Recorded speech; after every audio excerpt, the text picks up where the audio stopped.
तो देखिए आज हम डिस्कस करेंगे इंट्रोडक्शन टू पॉलिटिकल थ्योरी, जो कि एक आपका सब्जेक्ट है बीए प्रोग्राम फर्स्ट सेमेस्टर का। आज हम इसके इंपॉर्टेंट क्वेश्चंस और एग्जाम पैटर्न डिस्कस करेंगे और ये क्वेश्चन आपके एग्जाम में आपको देखने को मिलेंगे। तो वीडियो शुरू करने से पहले अगर आप हमारे चैनल पे पहली बार आए, चैनल को सब्सक्राइब कर ले और वीडियो अच्छी लगी तो लाइक करें और शेयर जरूर करें और चैनल को जरूर सब्सक्राइब करें। तो स्टार्ट करते हैं वीडियो। तो देखिए इंपॉर्टेंट क्वेश्चन जानने से पहले हम जरा इसका सिलेबस देख लेते हैं कि इसका सिलेबस में हमें क्या क्या पढ़ना होगा। तो बात करें सब्जेक्ट की, जो टोटल 3 यूनिट का ये आपका सब्जेक्ट है, ठीक है। तो पहली यूनिट है what is the political theory. आपको पहले यूनिट में पढ़ना होगा कि पॉलिटिकल थ्योरी का मतलब क्या होता है, ठीक है। दूसरी यूनिट में आपका रहेगा, मैं आपको दिखाया था, 1 मिनट, हाँ।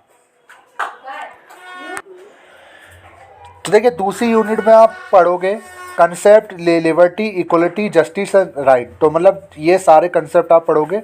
तीसरे में पढ़ोगे डिबेट्स एंड पॉलिटिकल थ्योरी, ठीक है। तो ये आपके 3 यूनिट है। अब ये देख लेते हैं इसके क्वेश्चंस कैसे आते हैं, कैसा इसका पैटर्न आता है।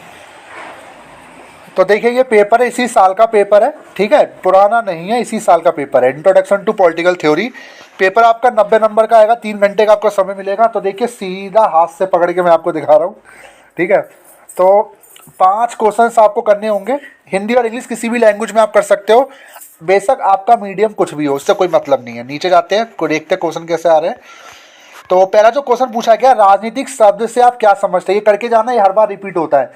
ये पहले चैप्टर से पूछा गया है। राजनीतिक शब्द से आप क्या समझते हैं, राजनीतिक सिद्धांत के विभिन्न प्रकार क्या है, इस चर्चा करें। या ये भी आ सकता है राजनीतिक सिद्धांत की विशेषता क्या है। या ये भी क्वेश्चन आ सकता है राजनीतिक शब्द की प्रकृति क्या है। तो ये करके जाना पहले नंबर पे। दूसरे पे आया कि राज्य किन शर्तों पर व्यक्ति की स्वतंत्रता के क्षेत्र में हस्तक्षेप कर सकता है, उचित उदाहरण सही समझाइए। तो ये फ्रीडम के ऊपर आया है, ठीक है।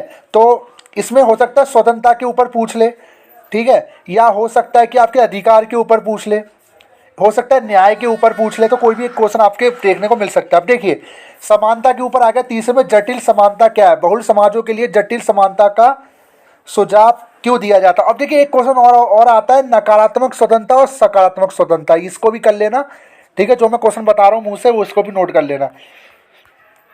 अब फिर एक चौथे में आया है, नॉजिक के न्याय के आधारित सिद्धांत पर एक निबंध लिखे। अब देखिए इसमें तो नॉजिक का न्याय दिया हुआ है, बट एक न्याय और आता है, वो आता है आपके क्या कहते हैं, आपके जेएस मिल्क वाला भी आता है और एक आता है रूसो वाला, ठीक है। तो इसका जरूर करके जाना, न्याय का सिद्धांत।